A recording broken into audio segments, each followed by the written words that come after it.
All right, Mohammad Yahya, who is on his second fight after going the distance with Trevor Peake versus, I don't know how to pronounce this, but Kaue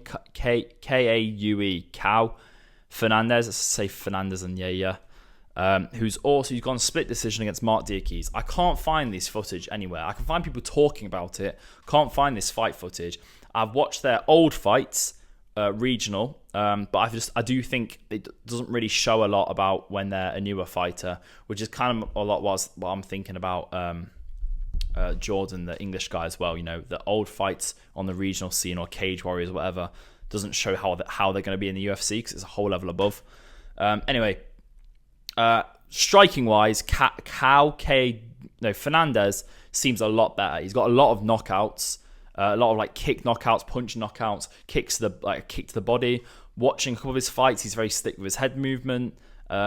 His weakness though was just against a wrestler who didn't give him a second to breathe and just pushed him against. But I still don't think he took a single punch in that fight. He just took him to the ground and then managed to get a submission, and that was one of his few losses. And he went the distance with Mark Diakise, who's a pretty good striker. Mark Diakise is dangerous. I don't even know if he's in the UFC anymore. But yeah, that was in 2023. I like when fighters have a long time off to work on their craft and then come back and they're a whole different fighter. They've got their conditioning up and everything. But yeah, he got a split decision over Mark Diakise. Whereas Mohammad Yahya, I looked into him. He didn't have as many knockouts on his record, and he didn't seem to. I think he had a kickboxing background. I might be wrong. But he was getting dropped multiple times by Trevor Peake in their fight. Trevor Peake dominated him.